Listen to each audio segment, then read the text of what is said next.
ਧੰਨ ਧੰਨ ਸਤਿਗੁਰੂ ਗੁਰੂ ਅਰਜਨ ਦੇਵ ਸਾਹਿਬ ਜੀ ਮਹਾਰਾਜ। ਸ਼ਲੋਕ ਸਹਿਸਕ੍ਰਿਤੀ ਮਹੱਲਾ ਪੰਜਵਾਂ 1356 ਅੰਗ ਤੇ 33ਵਾਂ ਸ਼ਲੋਕ ਬਖਸ਼ਿਸ਼ ਕਰ ਰਹੇ ਹਨ। ਸਤਿਗੁਰੂ ਮਹਾਰਾਜ ਫਰਮਾਉਂਦੇ ਹਨ, ਗੁਰਮੰਤਰਹੀਣस्य ਜੋ ਪ੍ਰਾਣੀ ਤ੍ਰਿਗੰਧ ਜਨਮ ਪ੍ਰਸਟਣ। ਫਰਮਾਉਂਦੇ ਹਨ ਸਤਿਗੁਰੂ ਮਹਾਰਾਜ, ਹੀਣस्य ਪਾਠ ਕਰਨਾ ਪਹਿਲਾਂ ਧਿਆਨ ਦੇ ਲਿਓ।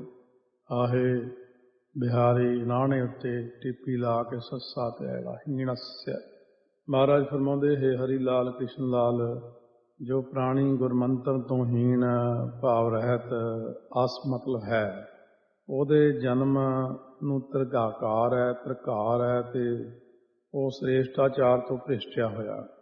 ਜੋ ਪ੍ਰਾਣੀ ਗੁਰਮੰਤਰ ਤੋਂ ਰਹਿਤ ਹੈ ਉਹ ਭ੍ਰਸ਼ਟਣ ਹੈ, ਪਾਪੀ ਹੈ ਤੇ ਜਨਮ ਨੂੰ ਤ੍ਰਿਕਾਰ ਹੈ।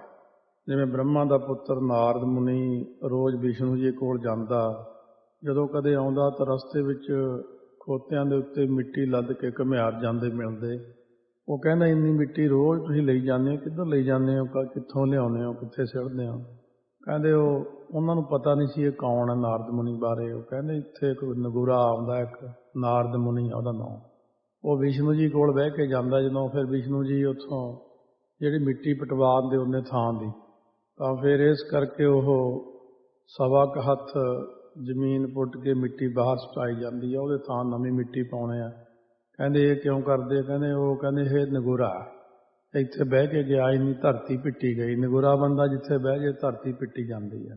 ਸਤਿਗੁਰੂ ਨੇ ਬਾਣੀ ਅੰਦਰ ਫਰਮਾਇਆ, ਸਤਿਗੁਰ ਬਾਝੋਂ ਗੁਰ ਨਹੀਂ ਕੋਈ, ਨਿਗੁਰੇ ਕਾ ਹੈ ਨੌ ਬੁਰਾ। ਜਿਉਂ ਨਿਗੁਰਾ ਬਹੁ ਬਾਤਾਂ ਜਾਣੈ, ਉਹ ਹਰ ਦਰਗਾਹ ਹੈ ਭ੍ਰਸ਼ਟੀ। ਸੋ ਇਸ ਪ੍ਰਕਾਰ ਸਤਿਗੁਰੂ ਮਹਾਰਾਜ ਫਰਮਾਉਂਦੇ ਹਨ, ਕੂਕਰ ਹੈ, ਸੂਕਰ ਹੈ, ਗਰਦ ਬਹਿ, ਕੱਕ ਹੈ, ਸਰਪ ਨਹਿ, ਤੁਲ ਖਲ ਹੈ। ਕਹਿੰਦੇ ਉਹ ਖਲ ਹੈ ਮੂਰਖ ਬੰਦਾ, ਨਿਗੁਰਾ ਪੁਰਸ਼, ਕੂਕਰ ਹੈ ਕੁੱਤਾ, ਸੂਕਰ ਹੈ ਸੂਰ, ਗਰਦ ਬਹਿ ਗਧਾ, ਕੱਕ ਹੈ ਕਾਂ, ਸਰਪ ਨਹਿ ਸੱਪ। ਇਹਨਾਂ ਸਾਰਿਆਂ ਦੇ ਬਰਾਬਰ ਹੈ। ਉਹ ਇਹਨੂੰ ਇਹ ਜੂਨੀਆਂ 'ਚ ਪੈਣਾ ਪੈਂਦਾ, ਇਹਨਾਂ ਦੇ ਬਰਾਬਰ ਹੈ। ਸੋ ਅਸੀਂ ਤੁਲ ਤੋਂ ਭਾਵ ਵਿਚਾਰਿਆ ਕਿ ਨਿਗੁਰਾ ਬੰਦਾ ਇਹਨਾਂ ਤੋਂ ਵੀ ਨਿਖਿੱਧ ਹੈ, ਕਿਉਂਕਿ ਨਿਗੁਰਾ ਬੰਦਾ ਕੂਕਰਾ ਨਹਿ ਤੁਲ, ਕੁੱਤੇ ਦੇ ਸਦਰਸ ਵੀ ਨਹੀਂ, ਕਿਉਂਕਿ ਕੁੱਤੇ ਵਿੱਚ ਗੁਣ ਹੈ ਕੋਈ ਨਾ ਕੋਈ। ਸੋ ਇਸ ਪ੍ਰਕਾਰ ਸੁਆਮੀ ਕੋ ਗ੍ਰਹਿ ਜਿਉ ਸਦਾ ਸਵਾਨਤਾ ਇਤ ਨਹੀਂ ਨਿਤ, ਨਾਨਕ ਇਹ ਬਿਦ ਹਰ ਭਜੋ ਇੱਕ ਮਨ ਹੋਏ ਇੱਕ ਚਿੱਤ। ਨਿਗੁਰਾ ਬੰਦਾ ਸੂਕਰਾ ਨਹਿ ਤੁਲ, ਸੂਰ ਦੇ ਸਦਰਸ ਵੀ ਨਹੀਂ, ਕਿਉਂਕਿ ਸੂਰ ਵਿੱਚ ਭਾਰੀ ਗੁਣ ਹੈ। ਕਬੀਰ ਸਾਕਤ ਤੇ ਸੂਕਰ ਭਲਾ ਰਾਖੈ ਆਛਾ ਗਾਉ, ਉਹ ਸਾਕਤ ਬਪਰਾ ਮਰ ਗਿਆ, ਕੋਏ ਨਾ ਲੈ ਹੈ ਨਾਉ। ਨਿਗੁਰਾ ਬੰਦਾ ਗਰਦ ਬਹਿ ਨਹਿ ਤੁਲ, ਗਧੇ ਦੇ ਤੁਲ ਵੀ ਨਹੀਂ, ਕਿਉਂਕਿ ਗਧੇ ਵਿੱਚ ਵੀ ਗੁਣ ਹੈ। ਸੋ ਇਸ ਪ੍ਰਕਾਰ ਨਿਗੁਰਾ ਬੰਦਾ ਕਾਕਾ ਨਹਿ ਤੁਲ, ਕਾਂ ਦੇ ਸਦਰਸ ਵੀ ਨਹੀਂ, ਕਿਉਂਕਿ ਕਾਂ ਵਿੱਚ ਵੀ ਗੁਣ ਹੈ। ਕਈ ਗੁਣ ਹੁੰਦੇ ਜਾਨਵਰਾਂ ਦੇ ਵਿੱਚ। ਤਾਂ ਕਹਿੰਦੇ ਨੇ ਪੁਰਾਣੇ ਲੋਕ, ਕਾਂ ਜਦੋਂ ਵੀ ਬਹਿੰਦਾ ਮੱਕੇ ਵੱਲ ਨੂੰ ਮੂੰਹ ਹੁੰਦਾ ਇਹਦਾ, ਪੱਛਮ ਵੱਲ ਨੂੰ। ਸੋ ਇਸ ਤਰ੍ਹਾਂ ਭੁੱਲੇ ਹੋਏ ਜਹਾਜ਼ ਵਾਲਿਆਂ ਨੂੰ, ਰਾਹੀਆਂ ਨੂੰ ਕਾਂ ਤੋਂ ਡਾਇਰੈਕਸ਼ਨ ਮਿਲ ਜਾਂਦੀ। ਚੱਲ ਬੰਦੇ ਨਾਲੋਂ ਤਾਂ ਚੰਗਾ ਹੈ। ਫਿਰ ਤੀਜਾ ਗੁਣ ਇਹ ਹੈ, ਜੋ ਕੋਲ ਪਾਲਕ ਹੈ, ਇਕੱਲਾ ਕਦੇ ਨਹੀਂ ਖਾਂਦਾ, ਰੋਟੀ ਦੇਖ ਕੇ ਕਾਂ ਕਾਂ ਕਰਕੇ ਸਾਰਿਆਂ ਨੂੰ ਬੁਲਾ ਲੈਂਦਾ।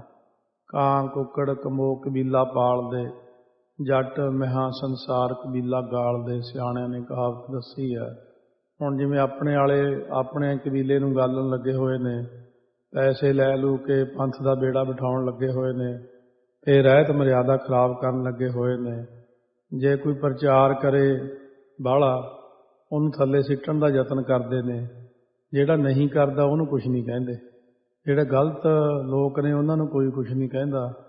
ਜਿਹੜਾ ਕੋਈ ਪ੍ਰਚਾਰ ਨੂੰ ਮਾੜਾ ਜਿਹਾ ਉੱਠਦਾ ਉਹਦੇ ਮਗਰ ਹਲਿਆ ਹਲਿਆ ਕਰਕੇ ਪੈਂਦੇ ਨੇ। ਇਹ ਆਪਣੀਆਂ ਚੌਗਣਾ। ਕਾਂ ਦੇ ਵਿੱਚ ਚੌਥਾ ਗੁਣ ਇਹ ਹੈ ਕਿ ਕਾਂ ਪਹਿਲੇ ਸਮੇਂ ਚਿੱਠੀ ਲਿਜਾਣ ਦਾ ਕੰਮ ਕਰਦੇ ਸੀ। ਰਾਖਵੇਂ ਕਾਂ ਦੇ ਗਲ 'ਚ ਚਿੱਠੀ ਬੰਨ੍ਹ ਦਿੰਦੇ ਸੀ, ਉਹ ਪਹੁੰਚਾ ਦਿੰਦਾ ਸੀ, ਉੱਤਰ ਲੈ ਕੇ ਆਉਂਦਾ ਸੀ। ਹੁਣ ਤੱਕ ਵੀ ਕਾਂ ਬੋਲਦੇ ਨੂੰ ਦੇਖ ਕੇ ਲੋਕ ਕਹਿੰਦੇ ਆ, ਕਾਗ ਉਡਾਵਤ ਧਨ ਖੜੀ ਪੀਆ ਆਇਓ ਤੜਕ, ਅੱਧੀ ਕਾਕੇ ਦੇ ਗਲ ਪਰੀ ਅੱਧੀ ਗਈ ਕੜਕ। ਸੋ ਇਸ ਪ੍ਰਕਾਰ ਕਾਗ ਉਡਾਵਤ ਭੁਜਾ ਪਿਰਾਨੀ, ਬਾਣੀ 'ਚ ਇਹਦੇ ਪ੍ਰਮਾਣ ਦਿੱਤੇ ਨੇ।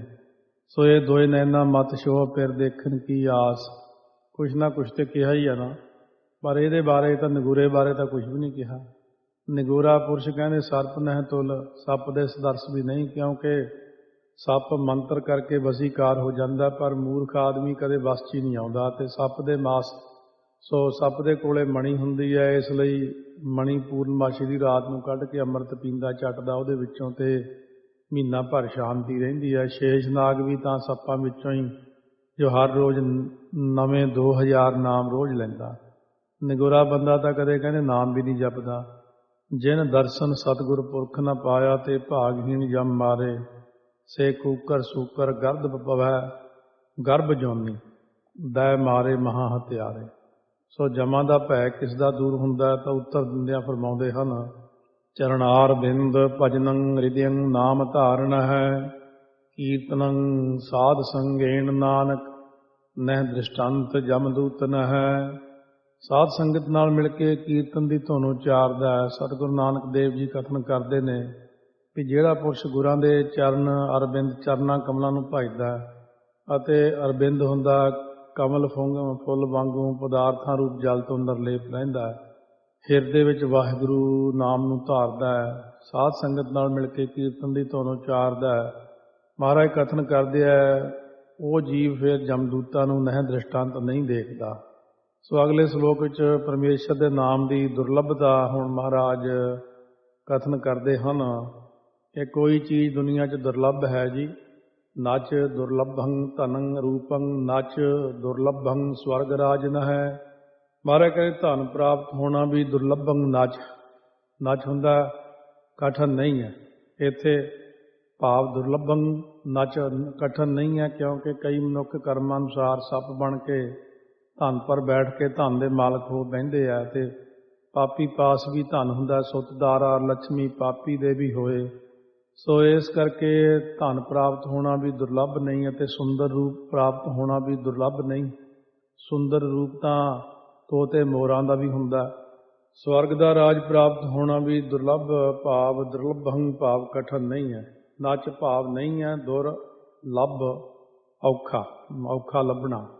ਪੈਸਾ, ਰੂਪ ਤੇ ਸਵਰਗ ਤੇ ਰਾਜ, ਸੋ ਇਸ ਪ੍ਰਕਾਰ ਇਹ ਕੋਈ ਜ਼ਿਆਦਾ ਔਖਾ ਨਹੀਂ ਹੈ। ਜਿਵੇਂ ਹੁਸ਼ਿਆਰਪੁਰ ਜ਼ਿਲ੍ਹੇ 'ਚ ਗੜ੍ਹ ਸ਼ੰਕਰ ਦੇ ਰਹਿਣ ਵਾਲਾ ਹਮੇਸ਼ਾ ਜੋਗੀ ਦੇ ਉਹਨੂੰ ਸਾਲ ਭਰ ਦਾ ਸਵਰਗ ਦੇ ਦਿੰਦਾ ਸੀ ਜੇ ਕੋਈ ਦਰਸ਼ਨ ਕਰਨ ਜਾਂਦਾ ਸੀ। ਨਚ ਦੁਰਲੱਭੰ ਭੋਜਨੰ ਵਿੰਜਨੰ, ਨਚ ਦੁਰਲੱਭੰ ਸਵੱਛ ਅੰਬਰ ਹੈ। ਸੁੰਦਰ ਭੋਜਨ ਤੇ ਕਈ ਤਰ੍ਹਾਂ ਦੇ ਵਿੰਜਨੰ ਸਲੂਣੇ ਪ੍ਰਾਪਤ ਹੋਣੇ ਵੀ ਦੁਰਲੱਭੰ ਨਚ ਕਠਨ ਨਹੀਂ ਹਨ। ਨਚ ਦੁਰਲੱਭੰ ਇਕੱਠਾ ਹੀ ਹੈ ਨਾ, ਨਚ ਨਹੀਂ ਹੈ ਦੁਰਲੱਭੰ ਭਾਵ ਕਠਨ। ਇਹ ਇਉਂ ਬਣਾਉਣਾ ਹੈ, ਦੁਰਲੱਭੰ ਨਚ ਕਠਨ ਨਹੀਂ ਹਨ, ਕਿਉਂਕਿ ਭੋਜਨ ਤੇ ਨਾਨਾ ਪ੍ਰਕਾਰ ਦੇ ਵਿਅੰਜਨ ਤਾਂ ਬਾਦਸ਼ਾਹਾਂ ਦੇ ਕੋਤਲਾਂ ਨੂੰ ਅਤੇ ਘੋੜੇ ਹਾਥੀ ਆਦਿਕਾਂ ਨੂੰ ਮਿਲ ਜਾਂਦੇ ਆ। ਕੋਤਲ ਘੋੜੇ ਰੱਖੇ ਹੁੰਦੇ ਸਜਾਵਟੀ। ਸਵੱਛ ਹੁੰਦਾ ਚੰਗੇ ਸੋਹਣੇ ਅੰਬਰੈ ਬਸਤਰ ਪ੍ਰਾਪਤ ਹੋਣੇ ਵੀ ਨਚ ਦੁਰਲੱਭੰ ਕਠਨ ਨਹੀਂ ਹਨ, ਕਿਉਂਕਿ ਬਾਦਸ਼ਾਹੀ ਕੁੱਤੇ ਵੀ ਚੰਗੇ ਬਸਤਰ ਸੁੰਦਰ ਪੋਸ਼ਾਕੇ ਪਾ ਲੈਂਦੇ ਨੇ। ਨਚ ਦੁਰਲੱਭੰ ਸੁਤ ਮਿੱਤਰ ਭਰਾਤ ਬਾਂਧਵ, ਨਚ ਦੁਰਲੱਭੰ ਬਨਤਾ ਬਿਲਾਸ ਹੈ। ਸੁਤ ਪੁੱਤਰ ਮਿੱਤਰ ਭਰਾ ਸੰਬੰਧੀ ਇਹਨਾਂ ਦੀ ਪ੍ਰਾਪਤੀ ਹੋਣੀ ਵੀ ਨਚ ਦੁਰਲੱਭੰ ਕਠਨ ਨਹੀਂ ਹੈ, ਕਿਉਂਕਿ ਸਭ ਜੂਨਾਂ ਵਿੱਚ ਸੰਬੰਧੀਆਂ ਦੀ ਪ੍ਰਾਪਤੀ ਹੈ। ਇਸਤਰੀ ਆਦਿਕਾਂ ਦੇ ਬਿਲਾਸਾ ਕੌਤਕ ਪ੍ਰਾਪਤ ਹੋਣੇ ਵੀ ਨਚ ਦੁਰਲੱਭੰ ਕਠਨ ਨਹੀਂ ਹਨ, ਕਿਉਂਕਿ ਇਸਤਰੀ ਦਾ ਬਿਲਾਸ ਵੀ ਹਰ ਜੂਨ 'ਚ ਪ੍ਰਾਪਤ ਹੋ ਹੀ ਜਾਂਦਾ। ਨਚ ਦੁਰਲੱਭੰ ਵਿਦਿਆ ਪ੍ਰਵੀਣੰ, ਨਚ ਦੁਰਲੱਭੰ ਚਤੁਰ ਚੰਚਲ ਹੈ। ਹਰ ਪ੍ਰਕਾਰ ਦੀ ਵਿਦਿਆ ਵਿੱਚ ਪ੍ਰਵੀਣੰ ਚਤੁਰ ਹੋਣਾ ਵੀ ਕਠਨ ਭਾਵ ਨਚ ਨਹੀਂ ਹੈ। ਤੋ ਕਿਉਂਕਿ ਤੋਤਾ ਮੈਨਾ ਵੀ ਬੜੇ ਪੜ੍ਹੇ ਹੁੰਦੇ ਆ। ਵੇਦ ਵਿਦਿਆ ਵਿੱਚ ਚਤੁਰ ਹੋਣਾ ਵੀ ਕੋਈ ਜ਼ਿਆਦਾ ਕਠਨ ਨਹੀਂ ਹੈ, ਅਤੇ ਵਿਹਾਰਾਂ ਵਿੱਚ ਚੰਚਲ ਹੋਣਾ ਵੀ ਕਠਨ ਨਹੀਂ ਹੈ, ਕਿਉਂਕਿ ਕਾਂ ਬੜਾ ਚਲਾਕ ਹੁੰਦਾ ਹੈ, ਅਤੇ ਚੰਚਲਤਾ ਬਾਂਦਰ ਲੰਗੂਰਾਂ 'ਚ ਬੜੀ ਹੁੰਦੀ ਹੈ। ਵਾਕਾਂ 'ਚ ਚਤੁਰ ਹੋਣਾ, ਸ਼ਾਸਤਰਕ ਜੁਗਤੀਆਂ ਚੰਚਲ ਹੋਣਾ ਵੀ ਕੋਈ ਖਾਸ ਔਖਾ ਨਹੀਂ ਹੈ। ਇੰਨੀਆਂ ਚੀਜ਼ਾਂ ਔਖੀਆਂ ਨਹੀਂ ਹੈ, ਸਾਰੀਆਂ ਹੀ ਮਿਲ ਜਾਂਦੀਆਂ। ਫਿਰ ਔਖਾ ਕੀ ਹੈ? ਦੁਰਲੱਭੰ ਏਕ ਭਗਵਾਨ ਨਾਮ ਹੈ, ਨਾਨਕ ਲਬਧਿਅੰ ਸਾਧ ਸੰਗ ਕਿਰਪਾ ਪ੍ਰਭੰ। ਮਹਾਰਾਜ ਕਹਿੰਦੇ ਸਾਰਿਆਂ ਪਦਾਰਥਾਂ ਨਾਲੋਂ ਇੱਕ ਭਗਵਾਨ ਦਾ ਨਾਮ ਹੀ ਪ੍ਰਾਪਤ ਹੋਣਾ ਦੁਰਲੱਭੰ ਕਠਨ ਹੈ, ਕਿਉਂਕਿ ਸੁਤਦਾਰਾ ਲక్ష్ਮੀ ਪਾਪੀ ਦੇ ਵੀ ਹੋਏ। ਸੰਤ ਸਮਾਗਮ ਹਰ ਕਥਾ ਤੁਲਸੀ ਦੁਰਲੱਭ ਦੋਏ। ਉਹ ਨਾਮ ਫਿਰ ਪ੍ਰਾਪਤ ਕਿੱਥੋਂ ਹੁੰਦਾ ਹੈ? ਮਹਾਰਾਜ ਕਹਿੰਦੇ ਉਹ ਦੁਰਲੱਭ ਨਾਮ ਸਤ ਸੰਗਤ ਵਿੱਚੋਂ ਪ੍ਰਾਪਤ ਹੁੰਦਾ। ਸਾਧ ਸੰਗਤ ਦੀ ਪ੍ਰਾਪਤੀ ਕਿਸ ਤਰ੍ਹਾਂ ਹੁੰਦੀ ਹੈ? ਕਹਿੰਦੇ ਜੇ ਪ੍ਰਭੂ ਦੀ ਕਿਰਪਾ ਹੋਵੇ ਤਾਂ ਸਾਧ ਸੰਗਤ ਦੀ ਪ੍ਰਾਪਤੀ ਹੁੰਦੀ ਹੈ। ਕਿਰਪਾ ਕਰੇ ਜਿਸ ਪਾਰ ਬ੍ਰਹਮ ਹੋਵੇ ਸਾਧੂ ਸੰਗ, ਜਿਉਂ ਜਿਉਂ ਉਹ ਵਧਾਈ ਹੈ ਤਿਉਂ ਤਿਉਂ ਹਰਸਿਉਂ ਰੰਗ। ਫਿਰ ਬੇਨਤੀ ਕੀਤੀ ਕਿ ਜਿਸ ਪ੍ਰਭੂ ਦੀ ਕਿਰਪਾ ਨਾਲ ਸਤਸੰਗਤ ਦੀ ਪ੍ਰਾਪਤੀ ਹੁੰਦੀ ਹੈ ਉਹ ਪ੍ਰਭੂ ਕੈਸਾ ਮਹਾਰਾਜ, ਉਹਨੂੰ ਕੋਈ ਮਾਇਆ ਦਾ ਲੇਪ ਲੱਗਦਾ ਹੈ ਕਿ ਜਾਂ ਨਹੀਂ। ਜਤ ਕਤਹਿ ਤਤਹਿ ਦ੍ਰਿਸ਼ਟੰ ਸਵਰਗ ਮਰਤ ਪਯਾਲ ਲੋਕ ਹੈ। ਸੋ ਸੱਸੇ ਦੇ ਪੈਰ 'ਚ ਵਾਹਵਾ ਸਵਰਗ, ਇਸ ਤਰ੍ਹਾਂ ਸੱਸੇ ਔਂਕੜ ਐੜਾ ਰਾਰਾ ਗੱਗਾ ਸਵਰਗ ਉੱਤੇ ਅਧਿਕ ਲਾ ਕੇ ਆਏ ਸੱਸੇ ਦੇ ਵਾਹਵਾ ਇਉਂ ਬੋਲਣਾ, ਸਵਰਗ ਨਹੀਂ ਸਵਰਗ, ਕਿਉਂਕਿ ਅੱਧਾ ਵਾਹਵਾ ਇਹ। ਮਹਾਰਾਜ ਸੱਚੇ ਪਾਤਸ਼ਾਹ ਫਰਮਾਉਂਦੇ ਹਨ, ਜਤ ਕਤਹਿ ਤਤਹਿ ਦ੍ਰਿਸ਼ਟੰ ਸਵਰਗ ਮਰਤ ਪਯਾਲ ਲੋਕ ਹੈ। ਜਤ ਕਤਹਿ ਜਿੱਥੇ ਕਿੱਥੇ ਨਿਗਾਹ ਕਰਕੇ ਦੇਖੀਏ, ਤਤਹਿ ਉੱਥੇ ਹੀ ਭਗਵਾਨ ਦ੍ਰਿਸ਼ਟੰ ਵੇਖੀਦਾ। ਸਵਰਗ ਲੋਕ ਵਿੱਚ, ਮਰਤ ਮਾਤ ਲੋਕ ਵਿੱਚ ਅਤੇ ਪਯਾਲ ਪਤਾਲ ਲੋਕ ਵਿੱਚ। ਜਤ ਕਥਾ ਤਤ ਪੇਖੀਆ ਹਰ ਪੁਰਖ ਪਦ ਪ੍ਰਧਾਨ, ਸਰਬੱਤਰ ਰਮਣੰ ਗੋਬਿੰਦ ਹੈ। ਮਹਾਰਾਜ ਸੱਚੇ ਪਾਤਸ਼ਾਹ ਫਰਮਾਉਂਦੇ ਹਨ ਪਾਵਨ ਬਚਨ, ਇਤਿਆਦਿਕ ਸਾਰੇ ਥਾਵਾਂ ਦੇ ਉੱਤੇ ਗੋਬਿੰਦ ਰਮਣੰ ਵਿਆਪਕ ਹੈ। ਸਾਰਿਆਂ ਜੀਵਾਂ ਵਿੱਚ ਭਾਵ ਦੇਵਤਾ ਦੈਂਤ ਮਨੁੱਖਾਂ 'ਚ ਉਹ ਗੋਬਿੰਦ ਰਮ ਰਿਹਾ ਹੈ। ਨਾਨਕ ਲੇਪ ਛੇਪ ਨਾ ਲਿਪਿਆ। ਤੇ ਸਤਿਗੁਰੂ ਦੇਵ ਜੀ ਕਥਨ ਕਰਦੇ ਆ, ਹੇ ਹਰੀ ਲਾਲ ਕ੍ਰਿਸ਼ਨ ਲਾਲ, ਉਸ ਵਾਹਿਗੁਰੂ ਨੂੰ ਮਾਇਆ ਰੂਪ ਛੇਪ ਛਾਪੇ ਦਾ ਕੋਈ ਲੇਪ ਨਾ ਲਿਪਿਆ ਤੇ ਲਪਾਏਮਾਨ ਕੀ ਨਹੀਂ ਹੈ। ਉਹ ਭਗਵਾਨ ਮਾਇਆ ਵਿੱਚ ਲਪਾਏਮਾਨ ਨਹੀਂ ਹੁੰਦਾ। ਦੂਜਾ ਭਾਵ ਇਹ ਹੈ, ਜਤ ਜਿੱਥੇ ਸਵਰਗ ਵਿੱਚ ਕਤਹਿ ਮਰਤ ਕਿਧਰੇ ਮਾਤ ਲੋਕ ਵਿੱਚ ਅਤੇ ਤਤਹਿ ਪਯਾਲ ਲੋਕ ਹੈ, ਤਿੱਥੇ ਪਤਾਲ ਲੋਕ। ਇਹਨਾਂ ਤਿੰਨਾਂ ਲੋਕਾਂ ਵਿੱਚ ਦੇਖਣ 'ਚ ਆ ਰਿਹਾ ਕਿ ਸਰਬੱਤਰ ਸਾਰੇ ਸਮਿਆਂ ਵਿੱਚ ਭਾਵ ਤਿੰਨਾਂ ਕਾਲਾਂ 'ਚ ਉਹ ਗੋਬਿੰਦ ਰਮਣੰ ਵਿਆਪਕ ਹੈ। ਲੇਪ ਹੁੰਦਾ ਪਾਪਾਂ ਰੂਪੀ ਮੈਲ ਨਾਲ ਲਪਾਏਮਾਨ ਨਹੀਂ, ਅਤੇ ਛੇਪ ਵਿਖੇਪ ਸ਼ਕਤੀ ਕਰਕੇ ਨਾਨਾਪਣ ਨਹੀਂ ਧਾਰਦਾ, ਨਾ ਲਿਪਿਆ ਤੇ ਛਿਪਦਾ ਨਹੀਂ ਹੈ। ਸੋ ਇਸ ਕਰਕੇ ਜੇ ਇਸ ਜੀਵ ਉੱਪਰ ਹਰ ਹਰ ਦੇ ਸਰੂਪ ਗੁਰੂ ਕਿਰਪਾਲੂ ਹੋ ਜਾਣ ਤਾਂ ਸਿੱਧੀਆਂ ਹੋ ਜਾਂਦੀਆਂ, ਸਾਰੀਆਂ ਪੁੱਠੀਆਂ ਜਿਹੜੀਆਂ ਗੱਲਾਂ ਉਹ ਸਿੱਧੀਆਂ ਹੋ ਜਾਂਦੀਆਂ। ਉਹ ਕਿਵੇਂ ਮਹਾਰਾਜ ਜੀ ਸਿੱਧੀਆਂ ਹੋ ਜਾਂਦੀਆਂ? ਸਤਿਗੁਰੂ ਮਹਾਰਾਜ ਸਮਝਾਉਂਦੇ ਹਨ, ਵਿਖਿਆ ਭਯੰਤ ਅੰਮ੍ਰਿਤੰ। ਵਾਹਿਗੁਰੂ ਦੀ ਕਿਰਪਾ ਹੋਣ ਕਰਕੇ ਵਿਖਿਆ ਵਿਆਹ ਦਿੱਤੀ ਹੋਈ ਵੀ ਅੰਮ੍ਰਿਤ ਰੂਪ ਭਯੰਤ ਹੋ ਜਾਂਦੀ ਹੈ। ਜਿਸ ਤਰ੍ਹਾਂ ਮੀਰਾਂ ਬਾਈ ਨੂੰ ਵਿਆਹ ਪਲਾਈ ਹੋਈ ਅੰਮ੍ਰਿਤ ਰੂਪ ਹੋ ਗਈ ਸੀ, ਸੋ ਇਸ ਪ੍ਰਕਾਰ ਕਈ ਮਹਾਂਪੁਰਖਾਂ ਨੂੰ ਕਈ ਜ਼ਹਿਰ ਦੇ ਦਿੰਦੇ ਸੀ ਤੇ ਉਹ ਵੀ ਅੰਮ੍ਰਿਤ ਰੂਪ ਕਰ ਦਿੰਦੇ ਸੀ ਉਹਨੂੰ। ਇਸੇ ਪ੍ਰਕਾਰ ਵਿਆਹ ਅੰਮ੍ਰਿਤ ਰੂਪ ਹੋ ਗਈ। ਹੋਤੀ ਮਰਦਾਨ ਵਾਲੇ ਸੰਤ ਆਇਆ ਸਿੰਘ ਜੀ ਮਹਾਂਪੁਰਖ, ਸੋ ਹੋਤੀ ਮਰਦਾਨ ਦੀ ਗੱਦੀ ਦੇ ਮਾਲਕ ਬਾਬਾ ਆਇਆ ਸਿੰਘ ਜੀ ਮਹੰਤ ਬਣੇ ਜਦ, ਜਿਨ੍ਹਾਂ ਦੇ ਅੱਗੇ ਉਹ ਸੇਵਕ ਸੰਤ ਬਾਬਾ ਜਵਾਲਾ ਸਿੰਘ ਜੀ ਹਰਖੂ ਵਾਲੀਏ ਸਨ। ਸੰਤ ਬਾਬਾ ਆਇਆ ਸਿੰਘ ਜੀ ਨੂੰ ਕਿਸੇ ਪ੍ਰੇਮੀ ਨੇ ਦੁੱਧ ਵਿੱਚ ਵਿਆਹ ਘੋਲ ਕੇ ਪਿਆਈ ਤਾਂ ਬਾਬਾ ਜੀ ਉਹਨੂੰ ਅੰਮ੍ਰਿਤ ਰੂਪ ਜਾਣ ਕੇ ਪੀ ਗਏ। ਜਦ ਕੁਝ ਸਮਾਂ ਗੁਜ਼ਰ ਗਿਆ ਤਾਂ ਪ੍ਰੇਮੀ ਨੇ ਵਿਚਾਰਿਆ ਮੇਰੀ ਵਿਆਹ ਪੜਾਈ ਦਾ ਅਸਰ ਨਹੀਂ ਹੋਇਆ। ਉਹਨੇ ਕਈ ਦਿਨਾਂ ਮਗਰੋਂ ਫੇਰ ਦੁਬਾਰਾ ਦੁੱਧ 'ਚ ਵਿਆਹ ਘੋਲ ਕੇ ਲਿਆਂਦੀ। ਜਾਣੀ ਜਾਣ ਬਾਬਾ ਜੀ ਨੇ ਪੰਗਤੀਆਂ ਪੜ੍ਹਦਿਆਂ ਪੜ੍ਹਦਿਆਂ ਫਿਰ ਵੀ ਪੀ ਲਈ। ਤੈਸਾ ਸਵਰਨ ਤੈਸੀ ਉਸ ਮਾਟੀ, ਤੈਸਾ ਅੰਮ੍ਰਿਤ ਤੈਸੀ ਬਿਖ ਖਾਟੀ। ਸੇਵਾਦਾਰਾਂ ਨੂੰ ਵੀ ਪਤਾ ਲੱਗ ਗਿਆ ਕਿ ਉਹਨਾਂ ਬੇਨਤੀ ਕੀਤੀ, ਮਹਾਰਾਜ ਆਪ ਨੂੰ ਵਿਆਹ ਦਾ ਅਸਰ ਕਿਉਂ ਨਹੀਂ ਹੋਇਆ? ਸੰਤਾਂ ਨੇ ਕਿਹਾ, ਪ੍ਰੇਮੀਓ ਜਿੱਥੇ ਵਿਆਹ ਨੇ ਅਸਰ ਕਰਨਾ ਸੀ ਉੱਥੇ ਪਰਮੇਸ਼ਰ ਦਾ ਨਾਮ ਟਿਕਿਆ, ਇਸ ਵਾਸਤੇ ਵਿਆਹ ਦਾ ਅਸਰ ਨਹੀਂ ਹੋਇਆ। ਜਦੋਂ ਤੀਜੀ ਵਾਰ ਦੁੱਧ 'ਚ ਵਿਆਹ ਪਾ ਕੇ ਲਿਆਇਆ ਤਾਂ ਜਾਣੀ ਜਾਣ ਸੰਤਾਂ ਨੇ ਕਿਹਾ, ਤੂੰ ਸਾਡੇ ਮਗਰੋਂ ਟਲਦਾ ਨਹੀਂ? 2 ਵਾਰ ਅੱਗੇ ਤੂੰ ਦੁੱਧ 'ਚ ਵਿਆਹ ਪਾ ਕੇ ਲਿਆਇਆ, ਜ਼ਹਿਰ ਪਾ ਕੇ ਲਿਆਇਆ, ਹੁਣ ਤੂੰ ਤੀਸਰੀ ਵਾਰ ਫੇਰ ਲਿਆਇਆ। ਇਹ ਗੱਲ ਸੁਣ ਕੇ ਉਹ ਬੰਦਾ ਡਰ ਗਿਆ ਤੇ ਵਾਪਸ ਮੁੜਨ ਲੱਗਿਆ ਤਾਂ ਮਹਾਂਪੁਰਸ਼ਾਂ ਨੇ ਆਵਾਜ਼ ਦੇ ਕੇ ਕਿਹਾ, ਭਾਈ ਜੇ ਸਾਨੂੰ ਮਾਰਨ ਦਾ ਤੇਰਾ ਤੀਬਰੀ ਸੰਕਲਪ ਤਾਂ ਲਿਆ, 2 ਵਾਰੀ ਪਹਿਲਾਂ ਤਾਂ ਤੇਰੀ ਵਿਆਹ ਅੰਮ੍ਰਿਤ ਕਰਕੇ ਪੀਤੀ ਹੈ, ਹੁਣ ਜ਼ਹਿਰ ਜਾਣ ਕੇ ਪੀ ਲੈਂਦੇ ਆ। ਸਾਨੂੰ ਤਾਂ ਸਰੀਰ ਦਾ ਕੋਈ ਮੋਹ ਨਹੀਂ, ਉਹ ਭੈ ਪੀਤ ਹੋਇਆ ਵਾਪਸ ਹਟੇ। ਪਰ ਸੰਤਾਂ ਨੇ ਬਦੋ ਬਦੀ ਆਪਣੇ ਕੋਲ ਸੱਦ ਕੇ ਉਸ ਦੁੱਧ ਦੇ ਪਿਆਲੇ ਨੂੰ ਵਿਆਹ ਰੂਪ ਜਾਣ ਕੇ ਪੀ ਕੇ ਸਰੀਰ ਸ਼ਾਂਤ ਕਰ ਗਏ। ਉਹਨੂੰ ਇਹ ਲਾਲਚ ਸੀ ਵੀ ਇਹ ਚੜ੍ਹਾਈ ਕਰ ਜਾਣ, ਮੈਨੂੰ ਗੱਦੀ ਮਿਲ ਜੂ ਬਾਅਦ 'ਚ। ਬਾਅਦ ਸੰਗਤ ਨੂੰ ਪਤਾ ਲੱਗ ਗਿਆ, ਫਿਰ ਰੋੜੇ ਮਾਰ ਮਾਰ ਕੇ ਜੁੱਤੀਆਂ ਮਾਰ ਮਾਰ ਕੇ ਮਾਰਤਾ। ਜਿਹੋ ਜਿਹਾ ਫਿਰ ਬੀਜਿਆ ਸੀ ਉਹ ਮਿਲਣਾ ਵੀ ਸੀ। ਵਿਖਿਆ ਤੋਂ ਭਾਵ ਮਾਇਆ ਜਾਂ ਵਿਖਿਆ ਵਿਸ਼ੇ ਵਿਕਾਰ ਸੰਤਾਂ ਨੂੰ ਅੰਮ੍ਰਿਤ ਰੂਪ ਹੋ ਜਾਂਦੇ ਆ। ਇਹ ਵਿਸ਼ੇ ਵਿਕਾਰ ਦੁੱਖ ਨਹੀਂ ਦਿੰਦੇ। ਜਦੋਂ ਜ਼ਹਿਰ ਕੱਢੀ ਸੀ ਦੇਵਤਿਆਂ ਨੇ ਸਮੁੰਦਰ 'ਚੋਂ, ਕਹਿੰਦੇ ਇਹ ਕਿਹਨੂੰ ਦਈਏ? ਤਾਂ ਉਸ ਵਕਤ ਸ਼ਿਵ ਜੀ ਨੂੰ ਵਿਆਹ ਅੰਮ੍ਰਿਤ ਰੂਪ ਹੋ ਗਈ ਅਤੇ ਚੰਦਰਹਾਸ ਨੂੰ ਵੀ ਇਹ ਵਿਆਹ ਦਿੱਤੀ ਅੰਮ੍ਰਿਤ ਰੂਪ ਹੋ ਗਈ ਸੀ। ਦ੍ਰਿਸ਼ਟਾਂ ਸਖਾ ਸਵਜਨ ਹੈ।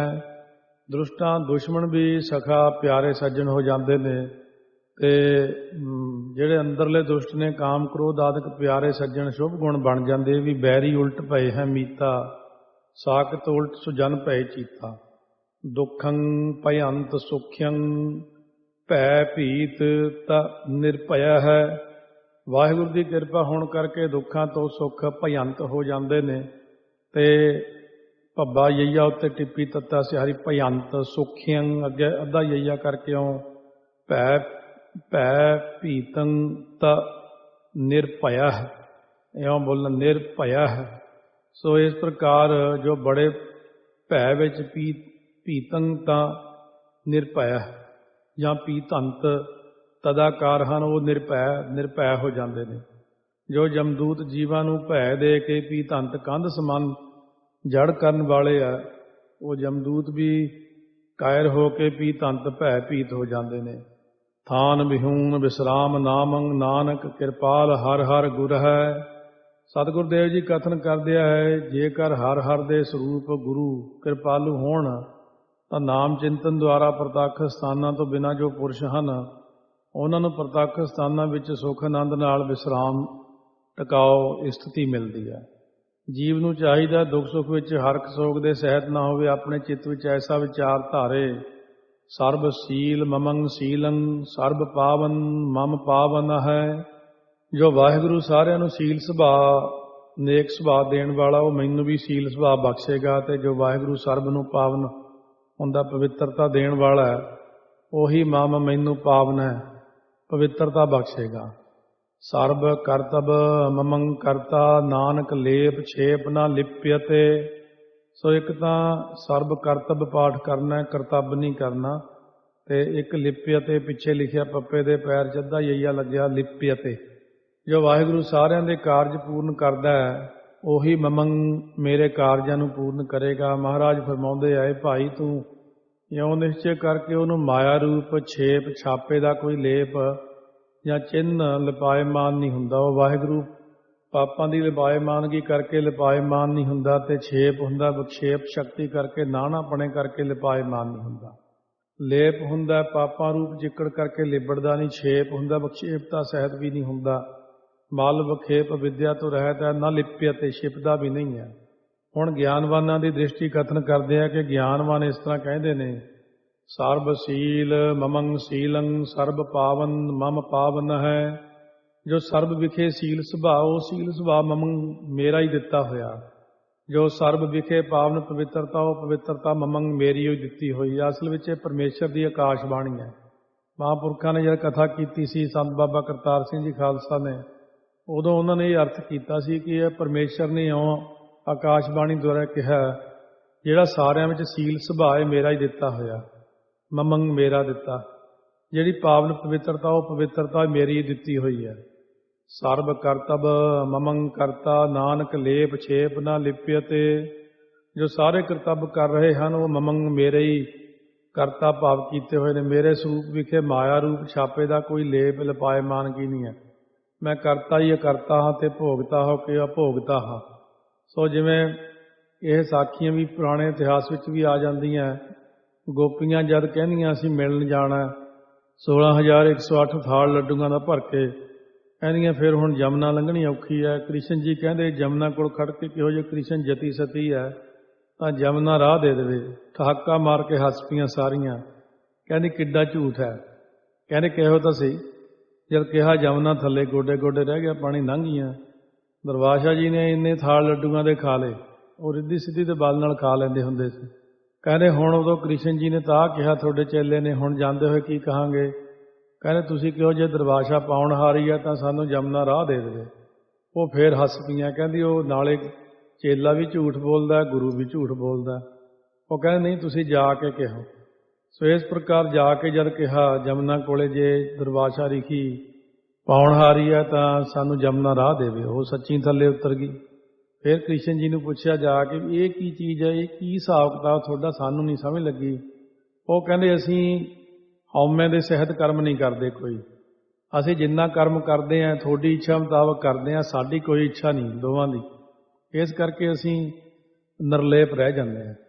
ਸੋ ਉਸ ਵਕਤ ਫਿਰ ਕਹਿਣ ਲੱਗੇ ਹਰੀ ਲਾਲ ਕ੍ਰਿਸ਼ਨ ਲਾਲ, ਹੇ ਮਹਾਰਾਜ ਕੋਈ ਚੰਦਰਮਾ ਨੂੰ ਸੀਤਲ ਤੇ ਕੋਈ ਬਾਵਨ ਚੰਦਨ ਨੂੰ ਸੀਤਲ ਤੇ ਕੋਈ ਪੋਹ ਮਾਘ ਦੇ ਮਹੀਨੇ ਨੂੰ ਸੀਤਲ ਕਹਿੰਦਾ, ਪਰ ਉਹਦੇ ਨਾਲ ਤਾਂ ਅੰਦਰ ਠੰਡ ਨਹੀਂ ਪੈਂਦੀ। ਅੰਦਰ ਜਿਹੜੀ ਮਨ ਦੀ ਸ਼ਾਂਤੀ ਆ ਉਹ ਕਿੱਥੋਂ ਮਿਲਦੀ ਆ? ਸਭ ਤੋਂ ਸੀਤਲ ਕੌਣ ਹੈ? ਮਹਾਰਾਜ ਕਹਿੰਦੇ ਮਹਾਤਮਾ ਹੀ ਭਾਈ ਸਾਰਿਆਂ ਨਾਲੋਂ ਸ਼ੀਤਲ ਹੁੰਦੇ, ਅੰਦਰ ਠੰਡ ਨਾਮ ਨਾਲ ਪੈਂਦੀ ਅਸਲ। ਨਹਿ ਸੀਤਲੰ ਚੰਦਰ ਦੇਵ ਹੈ, ਨਹਿ ਸੀਤਲੰ ਬਾਵਨ ਚੰਦਨ ਹੈ। ਚੰਦਰਮਾ ਦੇਵਤਾ ਸੰਸਾਰ ਵਿੱਚ ਸੀਤਲ ਨਹੀਂ ਹੈ। ਦੇਵ ਹੈ ਪ੍ਰਕਾਸ਼ ਕਰਨ ਵਾਲਾ, ਚੰਦਰਮਾ ਵੀ ਸੀਤਲ ਨਹੀਂ, ਕਿਉਂਕਿ ਵਿਛੋੜੇ ਵਾਲੀਆਂ ਪਤੀ ਵਰਤਾ ਇਸਤਰੀਆਂ ਨੂੰ ਚੰਦਰਮਾ ਦੀਆਂ ਕਿਰਨਾਂ ਦੁੱਖਦਾਈ ਹੁੰਦੀਆਂ ਨੇ। ਬਾਵਨ ਚੰਦਨ ਵੀ ਸੰਸਾਰ ਵਿੱਚ ਸੀਤਲ ਨਹੀਂ, ਕਿਉਂਕਿ ਇਹ ਠੰਡ ਤਾਂ ਦਿੰਦਾ ਪਰ ਸੱਪਾਂ ਦੀ ਜ਼ਹਿਰ ਨੂੰ ਦੂਰ ਨਹੀਂ ਕਰ ਸਕਦਾ। ਨਹਿ ਸੀਤਲੰ ਸੀਤ ਰੁੱਤੇਣ, ਨਾਨਕ ਸੀਤਲੰ ਸਾਧ ਸਵੱਜਨ ਹੈ। ਸੋ ਇਹ ਅੱਧਾ ਵਾਹਵਾ ਪੈਰ 'ਚ ਹੋਣ ਕਰਕੇ ਸੱਸੇ ਨੂੰ ਔਂਕੜ ਐੜਾ ਜੱਜਾ ਨੰਨਾ ਹਾਹਾ ਸਵੱਜਨ ਹੈ ਬੋਲਣਾ। ਸੀਤ ਰੁੱਤੇਣ ਸਰਦੀ ਦੀ ਰੁੱਤ, ਭਾ ਮੱਘਰ ਪੋਹ ਦਾ ਮਹੀਨਾ ਵੀ ਇਹੋ ਜਿਹਾ ਸੀਤਲ ਨਹੀਂ, ਕਿਉਂਕਿ ਇਸ ਪ੍ਰਕਾਰ ਸੜਕੇ ਆਦਿਕ ਦੀ ਬਿਮਾਰੀ ਵਾਲਿਆਂ ਨੂੰ ਸੀਤ ਰੁੱਤ ਦੁੱਖਦਾਈ ਹੈ। ਮਹਾਰਾਜ ਕਥਨ ਕਰਦੇ ਭਾਈ ਲੋਕ ਪਰਲੋਕ ਵਿੱਚ ਜੀਵ ਦੇ ਸੱਜਣ ਜੋ ਸਾਧੂ ਹਨ, ਉਹ ਜਿਵੇਂ ਸੀਤਲ ਸੁਭਾਅ ਵਾਲੇ ਹੁੰਦੇ ਹਨ, ਉਹਨਾਂ ਵਰਗਾ ਹੋਰ ਕੋਈ ਨਹੀਂ ਸੀਤਲ। ਕਿਉਂਕਿ ਚੰਦਰਮਾ ਬਾਵਨ ਚੰਦਨ ਸਰਦ ਰੁੱਤੇ ਬਾਹਰਲੀਆਂ ਤਪਸ਼ਾਂ ਦੇ ਦੂਰ ਕਰਨ ਵਾਲੇ ਨੂੰ ਕਰਨ ਨੂੰ ਭਾਵੇਂ ਸਮਰੱਥ ਹੈ, ਪਰ ਅੰਦਰਲੀ ਤਪਸ਼ ਦੇ ਦੂਰ ਕਰਨ ਨੂੰ ਸਮਰੱਥ ਨਹੀਂ ਹਨ। ਤੇ ਸਵੱਜਨ ਸਾਧੂ ਜੋ ਮਹਾਂਪੁਰਸ਼ ਹਨ, ਉਹ ਨਾਮ ਸਿਮਰਨ ਦੁਆਰੇ ਅਗਿਆਨ ਰੂਪ ਸੂਰਜ ਦੀਆਂ ਰਾਗ ਦਵੈਸ਼ ਰੂਪ ਕਿਰਨਾਂ ਦੀ ਤ੍ਰਿਸ਼ਨਾ ਰੂਪ ਧੁੱਪ ਨੂੰ ਮੇਟ ਕੇ ਇੱਕ ਵਾਰੀ ਇਹੀ ਜਿਹੀ ਠੰਡ ਪਾ ਦਿੰਦੇ ਜੋ ਫਿਰ ਕਦੇ ਗਰਮੀ ਨਹੀਂ ਲੱਗਦੀ। ਚੰਦਨ ਚੰਦਨਾ ਸਰਦ ਰੁੱਤ ਮੂਲ ਨਾ ਮਿਟਾਈ, ਘਾਮ ਸੀਤਲ ਥੀਵੈ ਨਾਨਕਾ ਜਪੰਦੜੋ ਹਰ ਨਾਮ। ਇਹ ਜੈਸਰੀ ਦੀ ਵਾਰ 'ਚ ਮਹਾਰਾਜ ਨੇ ਪਹਿਲਾਂ ਦੱਸਿਆ ਹੋਇਆ। ਫਿਰ ਬੇਨਤੀ ਕੀਤੀ ਹੈ ਸਤਿਗੁਰੂ ਆਪ ਜੀ ਨੇ ਜਿਨ੍ਹਾਂ ਸੰਤਾਂ ਨੂੰ ਸੀਤਲ ਕਿਹਾ, ਉਹਨਾਂ ਸੰਤਾਂ ਦੇ ਲੱਛਣ ਵੀ ਦੱਸੋ। ਸਵੱਜਨ ਸਾਧੂ ਕਿਹਨੂੰ ਕਹਿੰਦੇ ਨੇ? ਮਹਾਰਾਜ ਨੇ ਫਿਰ ਇਹ ਜੋ ਉਚਾਰਨ ਕੀਤਾ ਕਿ 40ਵੀਂ ਪੌੜੀ, ਉਹਦੀ ਅਖੀਰਲੀ ਪੰਕਤੀ ਦੇਖੋ ਕੀ ਲਿਖਿਆ ਹੋਇਆ। ਮਹਾਰਾਜ ਕਹਿਣ ਲੱਗੇ ਖਾਟ ਲਖਣ ਪੂਰਨੰ ਪੁਰਖ ਹੈ, ਨਾਨਕ ਨਾਮ ਸਾਧ ਸਵੱਜਨ ਹੈ। ਮਹਾਰਾਜ ਕਹਿਣਗੇ ਖਾਟ ਲਖਣ ਹੁੰਦਾ, ਖਾਟ ਹੁੰਦਾ 6 ਗੁਣਾਂ ਵਿੱਚ ਜੋ ਪੁਰਖ ਪੂਰਨ ਹੈ ਉਹਨਾਂ ਦਾ ਨਾਮ ਸਵੱਜਨ ਸਾਧੂ ਹੈ। 6 ਤੁਕਾਂ ਵਿੱਚ 6 ਗੁਣ ਹੋਣਾ ਸਤਿਗੁਰੂ ਮਹਾਰਾਜ ਬਖਸ਼ਿਸ਼ ਕਰਦੇ ਹਨ ਇਸ ਪ੍ਰਕਾਰ। ਮੰਤਰੰ ਰਾਮ ਰਾਮ ਨਾਮੰ ਧਿਆਨੰ ਸਰਬੱਤਰ ਪੂਰਨ ਹੈ। ਸੋ ਜਿਸ ਤੇ ਰਮੇ ਹੋਏ ਰਾਮ ਦੇ ਨਾਮ ਦਾ ਮੰਤਰ ਜਪਦੇ ਹਨ, ਇਸੇ ਕਰਕੇ ਸਾਰਿਆਂ ਵਿੱਚ ਪੂਰਨ ਜਾਣ ਕੇ ਵਾਹਿਗੁਰੂ ਦਾ ਧਿਆਨ ਕਰਦੇ ਹੈ। ਇਹ ਪਹਿਲਾ ਲੱਛਣ ਹੈ। ਜੇ ਰਾਮ ਰਾਮ ਜਪਦੇ ਵੀ ਹੈ, ਆਦ ਪੂਰਨ ਮੱਧ ਪੂਰਨ ਅੰਤ ਪੂਰਨ ਪਰਮੇਸ਼ਰ ਹੈ, ਸਿਮਰੰਤ ਸੰਤ ਸਰਬੱਤਰ ਰਮਣੰ ਨਾਨਕ ਅਗਨਾਸਨ ਜੁਗਦੀਸ਼ਰ ਹੈ। ਵੇਖਣ ਸੁਣ ਸੁਣਾਵਨੋ ਮਨ ਮਹਿ ਦ੍ਰਿੜੀਆ ਸਾਚ, ਪੂਰ ਰਹਿਓ ਸਰਬੱਤਰ ਮੈਂ ਨਾਨਕ ਹਰ ਰੰਗ ਰਾਜ। ਹਰ ਏਕ ਨਿਰੰਜਨ ਗਾਈਆ ਸਭ ਅੰਤਰ ਸੋਈ। ਕੋਈ ਇਉਂ ਜਾਣ ਕੇ ਜਪਦੇ ਆ ਕਿ ਜਿਹਨੂੰ ਮੈਂ ਜਪਦਾ ਉਹ ਸਾਰਿਆਂ ਦੇ ਵਿੱਚ ਬੈਠਾ। ਗਿਆਨੰ ਸਮ ਦੁੱਖ ਸੁਖੰ ਜੁਗਤ ਨਿਰਮਲ ਨਿਰਵੈਰ ਨਹਿ। ਸੋ ਜਿਸ ਤੇ ਦੁੱਖ ਸੁੱਖ ਵਿੱਚ ਇੱਕ ਸਮਾਨ ਗਿਆਨ ਹੈ, ਇਸੇ ਤੇ ਹੀ ਕਹਿੰਦੇ ਨਿਰਮਲ ਨਿਰਵੈਰ ਜੋ ਪ੍ਰਮਾਤਮਾ ਹੈ, ਉਸ ਵਿੱਚ ਜੁਗਤ ਜੁੜੇ ਰਹਿੰਦੇ ਨੇ। ਇਹ ਦੂਜਾ ਲੱਛਣ ਹੈ। ਦਇਆਲੰ ਸਰਬੱਤਰ ਜੀਆ ਪੰਚ ਦੋਖ ਵਿਵਰਜਿਤ ਹੈ। ਇਸ ਪ੍ਰਕਾਰ ਜਿਸ ਤੇ ਸਾਰਿਆਂ ਜੀਵਾਂ ਪਰ ਦਿਆਲੂ ਰਹਿੰਦੇ ਹਨ, ਇਸੇ ਤੇ ਹੀ ਉਹ ਪੰਜ ਕਾਮ ਆਦਿਕ ਜਿਹੜੇ ਪੰਜ ਦੋਸ਼ਾਂ ਸ਼ਬਦ ਸਪਰਸ਼ ਰੂਪ ਰਸ ਗੰਧ, ਇਹਨਾਂ ਨੂੰ ਵਿਵਰਜਿਤ ਹੈ, ਰੋਕਣਾ ਕਰਦਿਆਂ ਨੇ। ਇਹ ਤੀਜਾ ਲੱਖਣ ਆ ਉਹਨਾਂ ਦਾ। ਸੋ ਵਿਵਰਜ ਦਾ ਪਾਠ ਹੈ ਗਿਆ ਵਿਵਰਜਿਤ ਹੈ।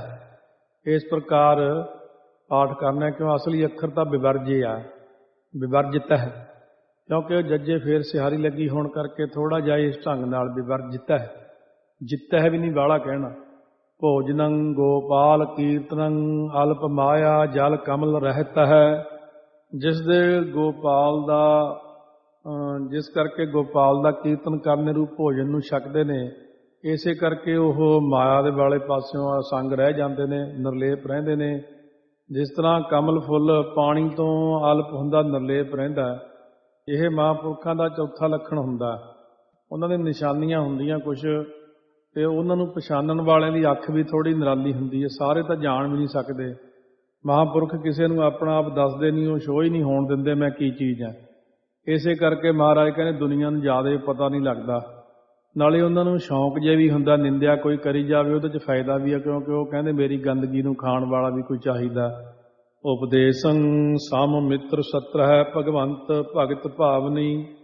ਸੋ ਇਸ ਕਰਕੇ ਉਹ ਜਿਹੜੇ ਹਨ ਮਹਾਂਪੁਰਖ, ਜਿਸ ਤੇ ਕਹਿੰਦੇ ਮਿੱਤਰ ਤੇ ਸਤਰ ਦੁਸ਼ਮਣ ਨੂੰ ਇੱਕ ਸਮਾਨ ਜਾਣ ਕੇ ਉਪਦੇਸ਼ ਕਰਦੇ ਆ। ਇਸੇ ਵਾਸਤੇ ਹੀ ਭਗਵਾਨ ਦੀ ਭਗਤੀ ਕਰਨੀ ਉਹਨਾਂ ਨੂੰ ਭਾਉਂਦੀ ਹੈ। ਜਿਸ ਤਰ੍ਹਾਂ ਦੁਰਯੋਧਨ ਨੇ ਰਾਜੇ ਯੁਧਿਸ਼ਠਰ ਪਾਸ ਆ ਕੇ ਕਿਹਾ ਕਿ ਮੇਰਾ ਭੀਮਸੈਨ ਨਾਲ ਜੰਗ ਹੋਣਾ ਹੈ, ਉਸ ਕੋਲੋਂ ਮੇਰਾ ਬਚਾਓ ਕਿਸ ਤਰ੍ਹਾਂ ਹੋਵੇ। ਰਾਜਾ ਯੁਧਿਸ਼ਠਰ ਨੇ ਕਿਹਾ ਤੂੰ ਆਪਣੀ ਮਾਤਾ ਦੇ ਅੱਗਿਓਂ ਨੰਗਾ ਹੋ ਕੇ ਲੰਘੀ ਤਾਂ ਉਹਦੀ ਦ੍ਰਿਸ਼ਟੀ ਪੈਣ ਨਾਲ ਤੇਰਾ ਸਰੀਰ ਬੱਜਰ ਦਾ ਹੋ ਜਾਏਗਾ।